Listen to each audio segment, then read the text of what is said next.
Bienvenue dans l'émission La vérité de l'Évangile avec Andrew Wommack, un ministère d'enseignement qui se concentre sur l'amour et la grâce inconditionnelle de Dieu. Et maintenant, voilà Andrew. Bienvenue dans notre émission La vérité de l'Évangile. Aujourd'hui, je continue à enseigner sur la série intitulée Vivre le meilleur de Dieu. Nous avons parlé du fait que bien que le miracle soit parfois nécessaire et puisse être la meilleure chose qu'il puisse vous arriver face à une situation de crise, dans l'absolu, ce n'est pas ce que Dieu a de meilleur. Dieu désire pourvoir à nos besoins par le moyen de la bénédiction qui a déjà été pourvue et qui existe dans le domaine spirituel. Il est écrit dans Éphésiens chapitre 1, verset 3, que lorsque vous naissez de nouveau, vous êtes déjà bénis de toute bénédiction spirituelle dans les lieux célestes en Christ. C'est dans votre esprit et la bénédiction est libérée par le fait de marcher par l'esprit, ce qui signifie le fait de marcher selon la parole de Dieu. Quoi qu'il en soit, j'ai déjà partagé beaucoup de principes à ce sujet. Je me permets de vous rappeler que j'ai ce tout nouveau livre intitulé « Vivre le meilleur de Dieu ». Vous pouvez vous le procurer sur notre site. À la fin de l'émission, nous vous communiquerons toutes les informations nécessaires. Au cours des 2 derniers enseignements, j'ai parlé des passages dans Deutéronome chapitre 28, du verset 1 au verset 14. On y trouve toute une liste de bénédictions qui nous sont accordées lorsqu'on obéit à la loi. Aujourd'hui, au travers de Jésus, nous bénéficions de ces bénédictions, malgré le fait que nous n'obéissions pas parfaitement à la loi. Parce que Jésus y a obéi parfaitement pour nous et nous obtenons ces bénédictions au travers de lui. Donc c'est à la lumière de l'œuvre de Jésus qu'il faut interpréter ces choses. Ensuite, dans Deutéronome 28, à partir du verset 15 au verset 68, on trouve une liste de toutes les malédictions qui nous affligeront lorsque nous n'obéissons pas à la loi. Et nous devons également interpréter cela à la lumière de la Nouvelle Alliance, parce que dans Galates 3:13, il est écrit « Christ nous a rachetés de la malédiction de la loi en devenant malédiction pour nous, puisqu'il est écrit « Tout homme pendu au bois est maudit ». C'est ainsi qu'en Jésus-Christ, la bénédiction d'Abraham touche aussi les non-juifs et que nous recevons par la foi l'Esprit qui avait été promis. Donc nous avons été rachetés de toutes les malédictions qui sont mentionnées dans Deutéronome chapitre 28. Tout ce qui a été qualifié de malédiction sous l'Ancienne Alliance a maintenant été transformé en bénédiction. Donc vous pouvez parcourir toute cette liste pour savoir et comprendre tout ce dont vous avez été rachetés, puisque la malédiction n'est pas sur votre vie grâce à Jésus. Je parle du fait de vivre le meilleur de Dieu, mais vous voyez, la plupart des gens ne savent pas ce qui leur appartient de droit, et donc ils acceptent de nombreuses malédictions qui sont mentionnées dans ces passages. Par exemple, au verset 21, il est écrit que l'Éternel attachera la peste à toi jusqu'à ce qu'elle t'élimine du territoire dont tu vas entrer en possession. Je tiens à vous rappeler que cette malédiction a été transformée en bénédiction grâce à Jésus. Donc nous sommes rachetés de la peste. Puis au verset 22, il est écrit « L'Éternel te frappera de dépérissement, de fièvre, d'inflammation, de chaleur brûlante, de dessèchement, de rouille et de nielle. Tout cela te poursuivra jusqu'à ce que tu disparaisses. » Vous savez ce qu'est une chaleur brûlante? C'est un vent violent, brûlant et destructeur. Grâce à Dieu, aujourd'hui, nous avons été rachetés de toutes les malédictions que nous voyons dans ces passages. Ce qui veut dire que j'ai été racheté, je suis exempt de la chaleur brûlante, ou bien encore du vent violent, brûlant et destructeur.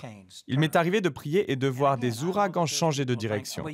Je sais qu'il y a des gens qui pensent que je suis arrogant et trop sûr de moi. Comment pouvez-vous penser que vos prières peuvent détourner un ouragan? Mais à quoi bon prier si vous ne croyez pas que ça va marcher? Il est écrit que nous avons toute puissance. Jésus lui-même a menacé le vent et les vagues et leur a commandé de se calmer. Et il a dit que les œuvres qu'il a faites, nous les ferons également.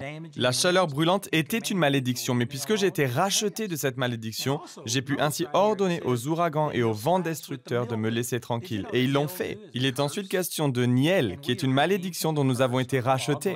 Nous avons été rachetés de la malédiction de la loi, comme nous pouvons le lire dans Galates chapitre 3, verset 13. Réalisez-vous que ce passage de Galates s'applique directement aux malédictions énumérées dans Deutéronome chapitre 28, et la nielle fait partie de la malédiction. Vous savez, lorsque Jamie et moi habitions à Seagoville, au Texas, nous occupions une maison qui était vraiment en mauvais état. Il n'y avait littéralement aucune isolation. Donc, on chauffait l'intérieur de la maison jusqu'à ce qu'elle soit chaude et d'une bonne température pour y vivre. Mais lorsqu'il faisait froid dehors, à cause de la différence de température entre l'extérieur et l'intérieur, les murs se mettaient à suinter. C'était surtout dans les placards que l'on voyait l'eau dégouliner le long des murs, à cause de cette différence de température entre l'extérieur et l'intérieur. Et pour cette raison-là, la nielle s'est développée à l'intérieur des placards. Jamie et moi nous sommes saisis des versets que nous venons de lire dans Deutéronome chapitre 28, et nous avons prononcé et confessé ces versets sur la nielle, et nous lui avons dit, Niel, tu es une malédiction. C'est très clair ici dans Deutéronome chapitre 28. Tu es une malédiction. Puis nous nous sommes tournés vers Galates chapitre 3, verset 13. Christ nous a rachetés de la malédiction de la loi et nous avons maudit la malédiction. Nous avons maudit la nielle. Nous lui avons ordonné de partir et de disparaître. Et vous savez quoi? Elle a disparu. Nous n'avons rien fait, nous ne l'avons pas traité, nous n'avons rien pulvérisé dessus. Aucun produit, nous avons simplement prononcé des paroles, des mots. C'était une malédiction et nous avons été rachetés de la malédiction. Je sais qu'il y en a parmi vous qui ne me croyez pas. Eh bien, cela ne fonctionnera pas dans votre vie. Mais si vous le croyez, vous le verrez, car nous avons été rachetés de toutes ces malédictions. La nielle était une malédiction, la chaleur brûlante est une malédiction, ainsi que le dépérissement et la fièvre. Je n'ai jamais la fièvre, et je sais que certains d'entre vous ne croyez pas ce que je suis en train de vous dire, et pour cette raison-là, vous n'en verrez pas les fruits. Mais je vous le dis, moi j'y crois, j'ai vécu dans la santé surnaturelle, j'ai vécu dans la bénédiction surnaturelle dans chacun de ces domaines. Si on continue à lire dans Deutéronome chapitre 28, verset 60, il est écrit « Il amènera sur toi toutes les maladies d'Égypte, devant lesquelles tu tremblais, et elles s'attacheront à toi. Et même l'Éternel fera venir sur toi jusqu'à ce que tu sois détruit, toutes sortes de maladies et de fléaux qui ne sont pas mentionnés dans le livre de cette loi. » Sous la Nouvelle Alliance, Christ nous a rachetés de la malédiction, ce qui me permet de dire que j'ai été racheté de toute maladie, tout fléau, même ceux qui ne sont pas mentionnés ici. J'en ai été racheté. La malédiction a été transformée en bénédiction et pour cette raison-là, je vis en bonne santé. Je ne tombe pas malade, je ne crois pas au fait de tomber malade. Et à nouveau, je sais qu'il y en a parmi vous qui ne me croyez pas. Et à cause de cela, vous ne ferez pas les mêmes expériences dans votre vie. Vous n'en verrez pas les fruits. Et c'est vraiment dommage parce que ce sont des bénédictions que Dieu nous a données. Tournez avec moi au psaume 91. Je vais juste reprendre quelques versets dans ce psaume. Il y a sans doute des milliers, peut-être même des centaines de milliers de bénédictions qui nous sont disponibles. N'oubliez pas que toutes les paroles favorables que Dieu a prononcées sur nos vies sont des bénédictions et les Écritures en sont remplies. Ici, dans le psaume 91, nous voyons plus de bénédictions. Il est écrit « Celui qui habite sous l'abri du Très-Haut repose à l'ombre du Tout-Puissant. » Je dis à l'Éternel, « Tu es mon refuge et ma forteresse, mon Dieu en qui je me confie. » Remarquez qu'il est écrit, « Je dis à l'Éternel, tu es mon refuge et ma forteresse. » Je crois que ces bénédictions s'activent par la voix. Il vous faut les confesser. J'ai entendu certaines personnes lire ces mêmes passages et faire la liste des bénédictions et des promesses que Dieu nous fait, et elles se demandent, ce n'est pas ce que je vois dans ma propre vie, pourquoi est-ce que cela ne fonctionne pas pour moi? Est-ce que vous confessez que Dieu est votre refuge et votre forteresse? Ou bien est-ce que lorsque quelqu'un vous demande comment vous allez, vous leur confessez que vous souffrez, que le médecin vous a dit que vous alliez mourir, qu'il ne vous reste plus que 6 mois à vivre? Vous confessez que vos finances vont vraiment très mal et que vous êtes vraiment très pauvre. Si vous confessez ce genre de choses, alors vous vous condamnez vous-même par votre propre langue, par vos paroles. Il vous faut confesser, parler la bénédiction de Dieu. C'est tellement important. Vous savez, j'ai déjà mentionné cela lors de précédentes émissions, mais le 31 janvier 2002, le Seigneur m'a montré que je le limitais par le fait de voir trop petit, par mon petit raisonnement. Et il y avait plusieurs raisons à cela. J'ai tout un enseignement qui développe ce sujet. Mais quoi qu'il en soit, je craignais de dire à haute voix ce que je croyais dans mon cœur. Beaucoup de ces révélations sont arrivées au moment où nous occupions un bâtiment de 4500 mètres carrés qui était devenu trop petit, donc nous cherchions un nouveau local. Et je me souviens que je m'étais absenté de la maison. J'étais en déplacement dans le cadre du ministère et lorsque je suis rentré, Jamie m'a dit qu'elle avait visité des locaux avec un agent immobilier et qu'elle avait trouvé un bâtiment de 9100 mètres carrés. Et elle voulait m'emmener pour le visiter et elle m'a fait la déclaration suivante. Ce bâtiment nous suffira pour le reste de notre vie. Et lorsqu'elle a dit cela, je me suis rendu compte que la vision que j'avais à l'intérieur de moi était bien plus grande que cela. Je savais que nous aurions besoin d'un local plus grand que 9100 mètres carrés. Cependant, je ne l'avais jamais confessé. Et je parle de tout avec Jamie.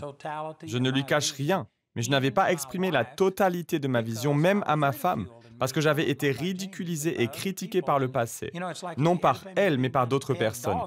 Pour vous donner un exemple de ce principe, lorsque vous vous baissez pour caresser un chien, si celui-ci vous mord à chaque fois, vous allez arrêter de le caresser. Et de la même manière, si à chaque fois que vous parlez de votre vision, quelqu'un vous critique, alors à force, vous finirez par ne plus vouloir en parler. Le Seigneur m'avait révélé que j'aurais un ministère international qui impacterait des gens dans le monde entier, qui aurait un impact partout sur la planète. Mais à l'époque, c'était difficile à imaginer car nous n'étions pas encore un grand ministère. Il n'y avait que 3% de la population des États-Unis qui avait accès à nos émissions de télévision. Le ministère était encore très petit et lorsque je faisais ces grandes déclarations, dès l'instant où je les exprimais, soit les gens me critiquaient ouvertement ou parfois ils levaient simplement les yeux au ciel, ce qui en disait long. Et pour cette raison-là, j'avais cessé d'exprimer, de parler ma vision. Lorsque le Seigneur a fini par me convaincre que je le limitais par mon petit raisonnement, la première chose que j'ai faite est de commencer à dire aux gens que je ne vivais pas à mon plein potentiel et que Dieu désirait que j'aille plus loin afin de toucher davantage de personnes.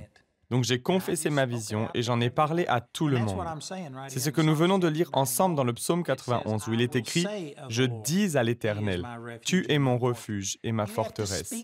Il vous faut confesser ces choses, les parler, vous devez dire que vous êtes béni. Au lieu de dire « J'ai mal, mon dos me fait souffrir », déclarez plutôt « Je suis en bonne santé, mon dos est guéri ». Vous devez commander à votre dos de se rétablir et ensuite dire à tous ceux qui voudront bien l'entendre, « Je suis guéri ». Je sais qu'il y en a parmi vous qui pensez, mais ce serait un mensonge de dire cela parce que j'ai vraiment mal. Eh bien, cela dépend tout simplement de ce que vous considérez être la vérité. Si vous croyez que ce que vous pouvez voir, goûter, entendre, sentir et ressentir est la seule réalité, alors oui, vous mentez si vous dites que vous êtes guéri alors que vous avez encore mal. Cependant, si vous comprenez que vous êtes également un esprit et que c'est votre identité véritable, que vous êtes une nouvelle créature en Christ et que dans votre esprit, vous possédez la même puissance que celle qui a ressuscité Christ d'entre les morts et qu'elle habite à l'intérieur de vous, que par ses meurtrissures vous avez été guéris, 1 Pierre 2,24. Si vous croyez toutes ces choses, alors ce n'est pas un mensonge de dire que vous êtes guéri lorsque vous vous sentez malade, parce que vous agissez et vivez selon qui vous êtes dans votre esprit. Vous marchez selon l'Esprit et vous confessez ce que Dieu dit à votre sujet plutôt que ce que le médecin vous dit. Bien sûr, il y a un équilibre à trouver. Je ne vais pas prendre le temps de le lire, mais si vous lisez le 11e chapitre du livre de Jean, vous y verrez l'histoire de Jésus lorsqu'il a ressuscité Lazare d'entre les morts. Et lorsque Jésus a été informé de la situation, il a dit « Notre ami Lazare s'est endormi ». Et les disciples se sont dit « Puisqu'il a été malade, s'il dort, peut-être que cela va lui faire du bien, peut-être qu'il va guérir ». Ils n'ont pas compris ce qu'il voulait dire et Jésus a fini par dire de façon claire et sans ambiguïté, « Lazare est mort, mais je me réjouis de ce que je n'étais pas là, car c'est pour votre bien, afin que vous croyiez. » Donc d'après cet incident, ce que je comprends, c'est que Jésus n'a pas voulu dire que Lazare était mort, parce que la mort ne communique aucun espoir et fait appel à la finalité. C'est fini et plus rien ne peut changer. C'est ce que le mot « mort » communique dans la pensée de la plupart des gens. Donc pour cette raison-là, le Seigneur n'a pas utilisé le mot « mort » parce qu'il ne voulait pas que les disciples soient remplis de tout un tas d'émotions négatives. Au lieu de cela, il a dit « Notre ami Lazare s'est endormi, mais je vais aller le réveiller. » Mais lorsqu'il a vu qu'ils n'avaient pas compris, il leur a expliqué « Il est mort. » Mais vous voyez, il ne s'est pas contenté simplement d'énoncer les faits naturels. C'est pourquoi il a ajouté « Mais je me réjouis de ce que je n'étais pas là, car c'est pour votre bien afin que vous croyiez. » Il a donné des précisions en disant qu'il allait ressusciter et il s'en est tenu là. Imaginez par exemple que vous aviez une grosse tumeur ou quelque chose de semblable, peut-être un goitre ou quelque chose sur votre cou, quelque chose de visible à l'œil nu. Et si quelqu'un venait vous demander quelle était cette chose sur votre cou et que vous répondiez « De quoi vous parlez? Je ne vois rien, il n'y a rien du tout », ce serait un mensonge parce qu'il est évident que vous avez quelque chose. Par contre, si vous disiez « peu importe à quoi ça ressemble, je suis guéri », vous n'êtes pas en train de nier les faits, vous êtes simplement en train de confesser que ce qui est physique n'est pas la seule réalité. Il y a également un monde spirituel et vous devez utiliser vos paroles pour confesser la vie plutôt que la mort, la bénédiction plutôt que la malédiction. Cependant, la réponse que donnent la plupart des gens lorsqu'on leur demande comment ils vont sera de dire « Oh, vous savez, je suis en train de mourir, j'ai tellement mal, j'ai cette douleur ici et mon rhumatisme me fait souffrir. » Vous confessez toutes ces choses. Vous n'activez pas la bénédiction. Toute la bénédiction de Dieu, contenue dans le psaume 91 par exemple, dépendent de vous et de ce que vous croyez au sujet du Seigneur. Il vous faut le confesser, vous devez prononcer toutes ces choses. C'est tellement important. Vous savez, à chaque fois que quelqu'un me demande comment je vais, sur la base de ce passage dans Éphésiens 1:3, je réponds que je suis béni. Et il y a des gens qui viennent me voir, qui savent que je traverse certaines difficultés, qu'il m'arrive des choses difficiles, et ces personnes-là insistent en me disant « Non, non, mais on veut savoir comment tu vas vraiment. Ce à quoi je leur réponds, je suis vraiment béni. Peu importe à quoi cela peut ressembler, peu importe ce qu'on peut ressentir et peu importe ce que nous disent tous les rapports dans le naturel. Je vais croire au rapport de Dieu. Je vais me camper fermement sur ce que Dieu dit et je vais confesser ce qu'il prononce sur ma vie. Comprenez-moi bien, si par exemple les gens perçoivent que j'ai un problème, je ne vais pas nier que je fais face à certaines difficultés. Ce n'est pas ce que je suis en train de dire et je ne pense pas non plus que ce soit ce que Jésus soit en train de dire ici. Il a fini par admettre Lazare est mort. Cependant, il n'en est pas resté là car il a ensuite prononcé et confessé quelque chose de positif. La plupart des gens confessent ce qui est négatif. « Oh, je suis malade, j'ai tout un tas de maux. » Et je sais que la Bible dit que je suis guéri, mais je me sens très mal. Vous savez, tout dépend de ce qui vient après votre « mais », de là où vous mettez l'accent, ce qui est le plus important dans votre vie. Il n'y a vraiment rien de mal à reconnaître que vous avez un problème, mais confessez malgré tout que vous êtes guéri et que vous croyez que Dieu est en train d'agir. Vous devez activer la bénédiction de Dieu par la voix, par la parole. La bénédiction de Dieu n'est pas une chose physique, mais c'est la faveur de Dieu qui a été prononcée ou parlée sur vous. Et vous devez accueillir cela dans votre cœur, le croire et ensuite le prononcer de votre bouche. Vous libérez la bénédiction avec vos paroles. J'ai peut-être déjà utilisé cet exemple, mais il est bon de le répéter. Un jour, je suis allé rendre visite à un très bon ami à moi. Il avait une pneumonie. Il avait environ 60 ans à l'époque et il n'arrivait tout simplement pas à s'en remettre ou à se rétablir. L'hôpital l'avait renvoyé chez lui. Cependant, il n'arrivait pas à respirer.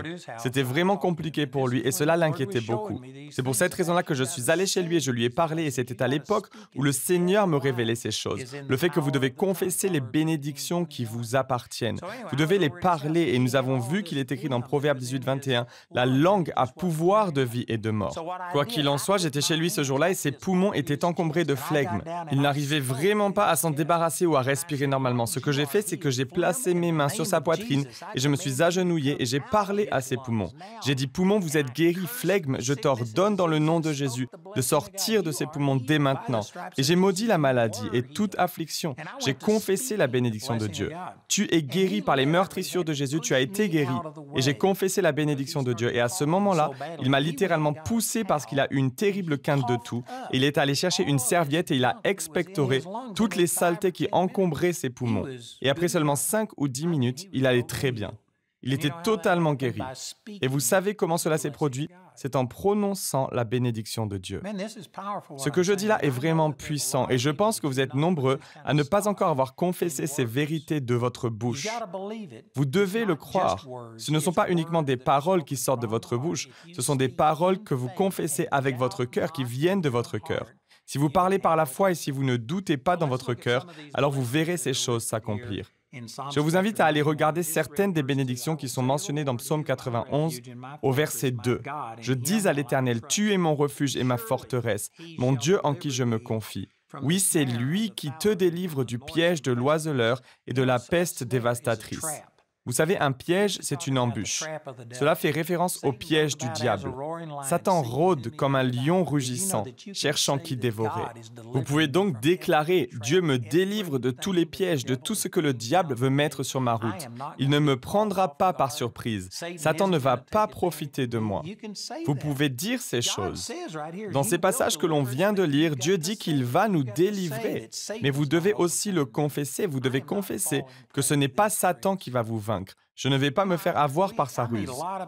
Je rencontre beaucoup de gens et je suis étonné de constater la manière dont Satan arrive à leur marcher dessus. Il semblerait qu'ils n'ont aucun moyen de défense. Ils ne sont pas conscients du fait que nous sommes dans un combat et ils donnent continuellement le droit au diable de les dominer. Il vous faut vous saisir de cette vérité et reconnaître que Satan rôde comme un lion rugissant, cherchant qui dévorer. Et vous devez lui résister, lui rappeler que le Seigneur dit que vous êtes bénis, que Dieu vous délivre. Il vous délivre de la peste dévastatrice. Cela signifie toutes sortes de maladies et d'afflictions. Psaume 91 au verset 4 nous dit « Il te couvrira de ses ailes et tu trouveras un refuge sous son plumage. Sa fidélité est un bouclier et une cuirasse. » C'est une parole très imagée qui peut nous faire penser à la poule et à la manière dont elle protège ses petits. Et lorsqu'il y a une tempête de grêle ou bien une tempête et beaucoup de pluie, elle étendra ses ailes et les poussins viendront se réfugier sous ses ailes, sous son plumage, pour y trouver la protection. Et ce verset nous dit que c'est de cette manière-là que Dieu nous protégera. Il étend ses ailes, sa protection est là pour vous. Mais est-ce que vous bénéficiez de cette protection? Est-ce que vous courez vous y réfugier? Si vous ne courez pas vous réfugier sous ses ailes et que vous ne profitez pas de ce qui vous a été accordé et que vous prenez la pluie ou la grêle et toutes sortes d'intempéries, ne dites pas que c'est de la faute de Dieu. Il avait pourvu à la protection pour vous, mais c'est à vous d'en tirer profit. Et il en est ainsi de toutes les bénédictions de Dieu. Dieu nous a bénis de toute bénédiction spirituelle. Il va nous délivrer de toute affliction, mais nous devons faire notre part, nous devons coopérer et nous devons croire. Au verset 5, on lit « Tu ne redouteras ni les terreurs de la nuit, ni la flèche qui vole durant le jour, ni la peste qui rôde dans les ténèbres, ni le fléau qui frappe en plein midi. » C'est tellement puissant. Ces versets nous révèlent que nous ne devrions pas craindre les guerres, ni la peste. Nous ne devrions pas craindre les maladies ou les afflictions. Nous ne devrions pas avoir peur de toutes ces choses. Cependant, je rencontre de nombreux chrétiens qui craignent les hauteurs et qui ont le vertige, par exemple, qui ont peur de voler, qui ont peur de l'échec. Ils craignent de perdre leur emploi, que leur mariage ne tiendra pas, que leurs enfants vont faire ceci ou cela. Et ils vivent dans une peur constante. Ce ne sont pas les seuls versets, il y en a tellement. Comme dans 2 Timothée, chapitre 1, verset 7, qui dit « Ce n'est pas un esprit de timidité que Dieu nous a donné, mais un esprit de force, d'amour et de sagesse. » Croyez-moi, si vous vivez votre vie dans la crainte, si vous avez peur des animaux, si vous avez peur de la peste et toutes sortes de choses, alors vous ne tirez aucun profit de la bénédiction. La peur est simplement le fait de placer sa foi dans les mauvaises choses. La peur, c'est de la foi. Elle a la même puissance que la foi. La foi va libérer ce que Dieu a déjà pourvu au travers de la bénédiction. La peur, par contre, va libérer ce que Satan désire faire dans votre vie. La peur est une force puissante et elle agit toujours de manière négative. La peur n'existait pas jusqu'au moment où Adam et Ève ont péché. Et à partir de ce moment-là, ils ont eu peur et ils ont fui Dieu. C'est le résultat du péché. Si vous vivez dans la peur des choses, réalisez aujourd'hui que vous ne devriez pas vivre ainsi. J'ai eu des amis, des personnes qui aimaient Dieu et qui vivaient dans la peur. Ils étaient dans ma voiture et nous sommes montés dans l'allée qui conduit vers ma maison. Et il est vrai que mon allée est très raide. Et d'un côté, il y a le vide d'une hauteur d'environ 6 mètres. Ils se sont carrément allongés au sol en se couvrant la tête avec un linge, tellement ils avaient peur. Ce n'est pas juste, ce n'est pas raisonnable. Vous n'êtes pas obligé de vivre ainsi. Dieu nous a délivrés de la peur, de tout type de peur. Il ne nous a pas donné un esprit de timidité ou un esprit de peur en anglais, mais un esprit de force, d'amour et de sagesse. Il n'est pas nécessaire de vivre ainsi et pourtant je sais qu'il y en a beaucoup parmi vous qui regardez cette émission aujourd'hui et vous vivez dans la peur. Et vous n'êtes pas censé vivre ainsi, vous n'êtes pas obligé de subir cela. Il y a tellement d'autres choses que j'aimerais dire au travers de ces passages. Je suis à court de temps aujourd'hui. Je pense que vous comprenez que la peur n'est pas ce que Dieu a de meilleur. Et Dieu n'est pas en colère contre vous. Si les choses vous font peur, si vous vivez dans la peur, si vous ne vivez pas selon tout ce dont nous avons parlé aujourd'hui, Dieu n'est pas en colère contre vous. Je ne suis pas en colère contre vous non plus. Cependant, ce que je dis, c'est qu'il y a quelque chose de meilleur. Vous n'êtes pas obligé de vivre ainsi, vous pouvez être délivré, car l'amour parfait chasse la peur, c'est ce qui est écrit dans 1 Jean chapitre 4, verset 18. Si vous arriviez à comprendre à quel point Dieu vous aime, vous n'auriez aucune crainte. S'il se produisait le pire et que vous veniez à mourir, vous iriez au paradis et vous vivriez avec le Seigneur pour l'éternité. Si vous compreniez réellement à quel point il vous aime, il n'y aurait alors plus aucune crainte dans votre vie. Cette série s'intitule « Vivre le meilleur de Dieu ». J'ai ce nouveau livre et l'enseignement existe également sous forme de CD et de DVD. Écoutez les informations sur la manière de vous procurer cette série. Je vous encourage à en profiter. Chaque croyant en a besoin. Vous en serez bénis. Écoutez notre annonceur, écrivez-nous ou appelez-nous aujourd'hui et rejoignez-moi pour la suite de la vérité de l'Évangile. Le programme d'aujourd'hui fait partie de la série « Vivre le meilleur de Dieu ». Nous espérons que ce message vous a béni. Notre ligne téléphonique est ouverte aux heures indiquées à l'écran. Appelez-nous si vous avez des questions sur ce programme, si vous avez besoin de prière ou si vous désirez commander l'un de nos enseignements. Vous pouvez nous contacter au numéro qui s'affiche à l'écran. Ce programme a été rendu possible grâce au soutien financier de nos partenaires. Si vous souhaitez devenir partenaire, vous pouvez le faire en appelant ces numéros. Nous vous proposons un livre sur le même sujet que l'émission d'aujourd'hui, intitulé « Vivre le meilleur de Dieu » que vous pouvez vous procurer pour 17 €. Les 30 émissions de cette série sont disponibles en DVD pour 22 €. Vous pouvez également vous les procurer en CD pour la somme de 15 €. Si vous commandez les 2 albums, CD et DVD de manière simultanée, le prix de l'ensemble baisse à 30 €. Vous pouvez aussi opter pour les fichiers audio MP3 et vidéo MP4 sur clé USB pour 24 €. Le guide d'études est pour l'instant seulement disponible en anglais. Il inclut le contenu du livre ainsi que des questions en rapport avec chaque sujet abordé afin d'étudier seul ou en groupe. Pour tous nos téléspectateurs qui se trouvent en dehors de l'Europe, tous les produits que nous vous présentons sont disponibles grâce à nos bureaux dans votre région. Vous pouvez les contacter grâce aux détails qui s'affichent sur votre écran afin de connaître le prix dans leur monnaie locale. Andrew a à cœur que chacun puisse écouter ou regarder ce programme à sa convenance et puisse le partager avec d'autres. Si vous ne pouvez pas vous permettre d'acheter cette série, nous vous enverrons un lien afin de télécharger gratuitement l'enseignement de cette semaine en version audio MP3. Pour cela, il suffit de nous appeler. Notez que vous ne pouvez profiter de cette offre qu'en appelant notre ligne téléphonique. Vous pouvez nous appeler dès maintenant au numéro qui s'affiche sur votre écran. Nous nous ferons un plaisir de répondre à vos questions, de prier avec vous ou de vous aider à commander l'un de nos enseignements. Notre ligne sera ouverte pendant les heures indiquées à l'écran. Toutes les ressources d'Andrew en français se trouvent dans les boutiques en ligne des sites internet de nos bureaux affichés à l'écran. Nous espérons avoir de vos nouvelles aujourd'hui. La prochaine fois dans la vérité de l'Évangile, il n'est pas juste de vivre dans la peur des animaux. Là encore, il faut de la sagesse, mais ce que je veux dire, c'est que vous ne devriez pas vivre dans la crainte. J'ai abordé certains de ces sujets lors de ma dernière émission. Je voudrais regarder quelque chose ici au verset 7. Donc Psaume 91, 7. « Si 1000 tombent à côté de toi et 10 000 à ta droite, tu ne seras pas atteint. Ouvre seulement les yeux et tu verras la punition des méchants. » Au verset 9, « Oui, tu es mon refuge éternel. Tu fais du Très-Haut ta retraite, aucun mal ne t'arrivera, aucun fléau n'approchera de ta tente. » Il y avait un homme du nom de John G. Lake qui est né au 19e siècle et a vécu jusqu'au milieu du 20e siècle. C'était un homme de Dieu puissant et il a reçu une vraie révélation au sujet de la guérison. Et je pense qu'il était à Spokane dans l'État de Washington et il avait un ministère de guérison.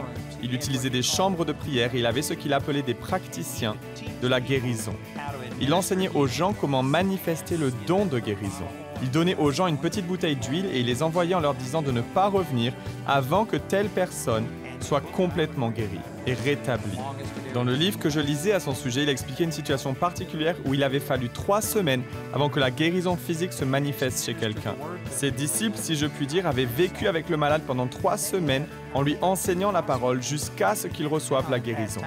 Ils ont vu de nombreux miracles. Il y avait 2 hôpitaux dans cette ville à cette époque-là et l'un de ces 2 hôpitaux a fermé parce qu'il n'y avait plus assez de patients tellement son ministère était puissant.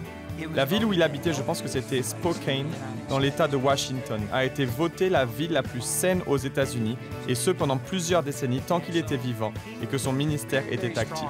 Donc il était quelqu'un de très puissant dans le domaine de la guérison.